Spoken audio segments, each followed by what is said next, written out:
देखिए, भारत सरकार के वस्त्र मंत्रालय के माध्यम से पीएम विश्वकर्मा योजना के तहत शिक्षित होने के बाद जो स्किल हो जाते हैं उनको भारत सरकार की तरफ से टूल्स औजार देते हैं आगे काम को ये करने के लिए। और राहुल रंजन जी ने इस काम को आगे बढ़ाया है, हमारे पार्टी से जुड़े हुए हैं, उद्यमी प्रकोष्ठ से हैं, मगर उसके बावजूद भी जिस तरह का नेक काम कर रहे हैं यहाँ आना और सभी को का टूल्स औजार बांटना, ये एक बहुत अच्छा सुखद अनुभव रहा। और यह भी दिखा कि प्रधानमंत्री जी के जो भी योजनाएं हैं उसको धरातल पर उतारने के लिए जिस तरह से लोग लगे हुए हैं, उन सभी को नतमस्तक होकर के इस कार्यक्रम को कैसे प्रोत्साहित किया जाए, भविष्य में कैसे इसको आगे लेकर के जाया जाए। जो कहते हैं ना, लास्ट माइल तक जो जरूरी है जिसके पास इन औजारों का, इन टूल्स का पहुंचना, उनके हाथ में पहुंचे, ये जरूरी था और राहुल जी ने इसके बेहतर काम किया। सर, सपा सांसद जावेद अली ने हिंदुओं को जहरीला कहा है। उन्होंने कहा कि हिंदू जहरीले होते हैं। जावेद अली जी ने ये कहा है कि बहुसंख्यक जो है वो जहरीले होते हैं। इस बयान का हम लोग कड़ा विरोध करते हैं, क्योंकि देखिए बहुसंख्यक में दलित समाज, बहुजन समाज, अगड़ा समाज सभी लोग आ जाते हैं। अपनी ओछी राजनीति और राजनीतिक स्वार्थ के लिए उन्होंने कोशिश की कि कैसे अल्पसंख्यकों को बहुसंख्यकों के खिलाफ लगा करके लामबंद किया जाए। आने वाले उत्तर प्रदेश के चुनावों के लिए उनका ये मंसूबा कभी पूरा नहीं होगा।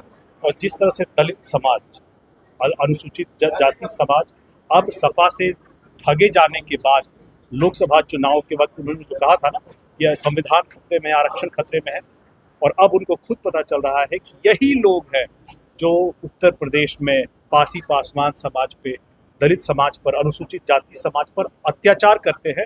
और इसके बाद कहते हैं कि वोट तो हमने तुमसे लिया ही है और आगे भी हम तुम लोगों को ऐसे ही प्रताड़ित करके, तुम्हें दबा करके आगे वोट लेते रहेंगे। अखिलेश यादव जी ने साइकिल पर सूरज का सपना दिखाया था, वो सपना तो अभी जो था वो तो सूर्योदय होते हुए दिख नहीं रहा है।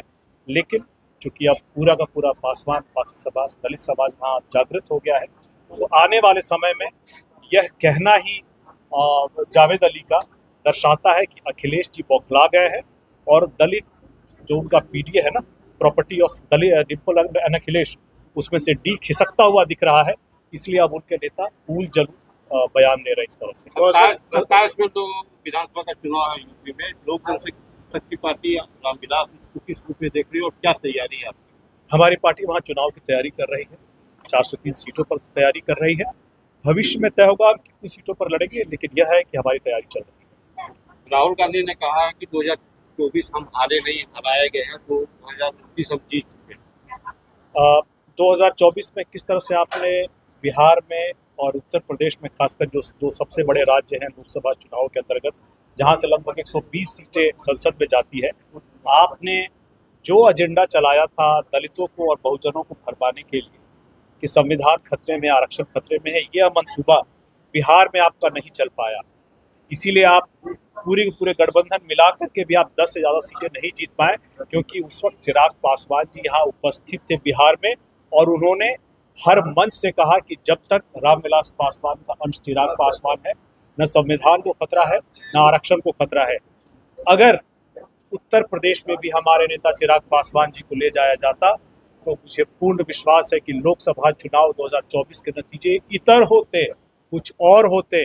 लेकिन कोई बात नहीं, देर आए दुरुस्त आए। बिहार के बाद अभी जिस तरह से पासी पासवान समाज और दलित समाज को उत्तर प्रदेश में संगठित कर रहे हैं, आने वाले समय में राहुल गांधी जी ने जो कहा है कि हम 29 हमारा है, देखा जाएगा। क्योंकि जो आपका आधार था वो खिसक रहा है। राहुल जी, आप जाते हैं रायबरेली, वीरा पासी जी को जाकर के उनका सम्मान करते हैं, मगर उस दलित ये परिवार, उस पासी पासवान परिवार, चाहे जयसलाल सरोज जी हो, चाहे हिमांशु सरोज हो, चाहे महेश कुमार जी के परिवार हो, वहाँ जाकर के आप उनके यहाँ नहीं जाते, जहाँ आपके ही अलायंस के गुंडे, सपा के गुंडों ने जाकर के परिवार के लोगों की हत्या कर दी थी।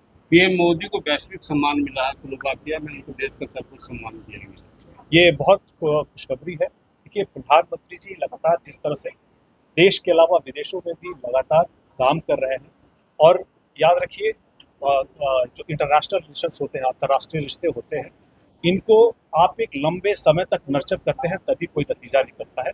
प्रधानमंत्री जी लगातार इस कार्य में लगे हुए हैं और धीरे धीरे उनके एफर्ट्स को अगर दुनिया रिकग्नाइज कर रही है, ये खुशी की बात है, उसका सम्मान होना चाहिए। आखिरी सवाल, खान सर और रोशन आनंद सर का विवाद चल रहा है बिहार में। नेता प्रतिपक्ष ने आरोप लगाया कि खान सर को सरकार प्रोटेक्ट कर रही है। देखिए, कानून अपना काम कर रहा है और इस बारे में पुलिस ने FIR करके का अनुसंधान शुरू कर दिया है। जब तक पुलिस का अनुसंधान पूरा नहीं हो जाता है तब तक हम लोगों को इंतज़ार करना चाहिए, पुलिस की जांच का इंतज़ार करना चाहिए। बहरहाल जो बात रही तेजस्वी यादव जी की, तेजस्वी यादव जी खुद ही केस में फंसे हुए हैं। वो कहाँ से किसी को बचाने या फिर किसी को वर्चस्व के ये संरक्षण की बात कर रहे हैं। अपने केसों को लेकर के खुद पहले बरी हो, इसके बाद ऐसे बयान।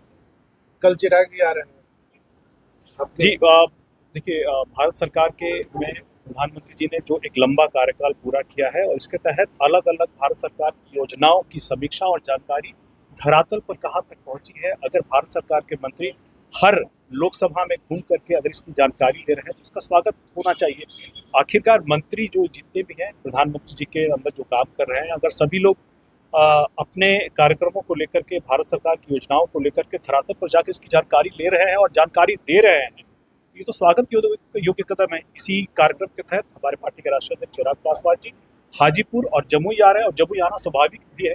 आपको याद होगा, पहले यहाँ से 2 टर्म सांसद रह चुके हैं और अगर दोबारा अपने घर आ रहे हैं, उन्होंने कहा भी था कि मैं जमुई का भी सांसद हूँ और ऐसे में आ रहे हैं, उनका स्वागत करेंगे हम लोग और हम लोग चाहेंगे कि आप सभी लोग को निमंत्रण दें कि आप लोग भी आए, उनसे भी। लेकिन लंबे अरसे के बाद आ रहे हैं। जी बिल्कुल, मंत्री होने के नाते दायित्व बढ़ जाता है, पूरे देश का दायित्व हो जाता है।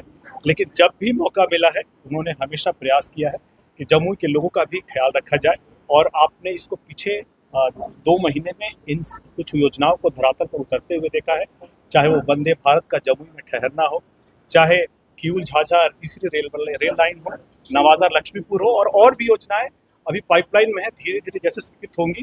हमारे नेता के सहयोग से भी झाझा बटिया में आवंटन हुआ 496 करोड़ का, नवादा लक्ष्मीपुर में 621 करोड़ का, किऊल झाझा में तीसरी रेल लाइन में 962 करोड़ का। तो ये सारे कार्य हो रहे हैं, उन्होंने छोड़ा नहीं है, लगातार मेरे प्रयासों को मदद दे रहे हैं, पूरा मेरे प्रयासों को उनका हमेशा समर्थन रहता है। ऐसे में जो भी मैं प्रयास कर रहा हूँ उनका भी उतना ही ये है और जमुई के लोगों को भूले नहीं है, इसीलिए वो फिर से आ रहे हैं।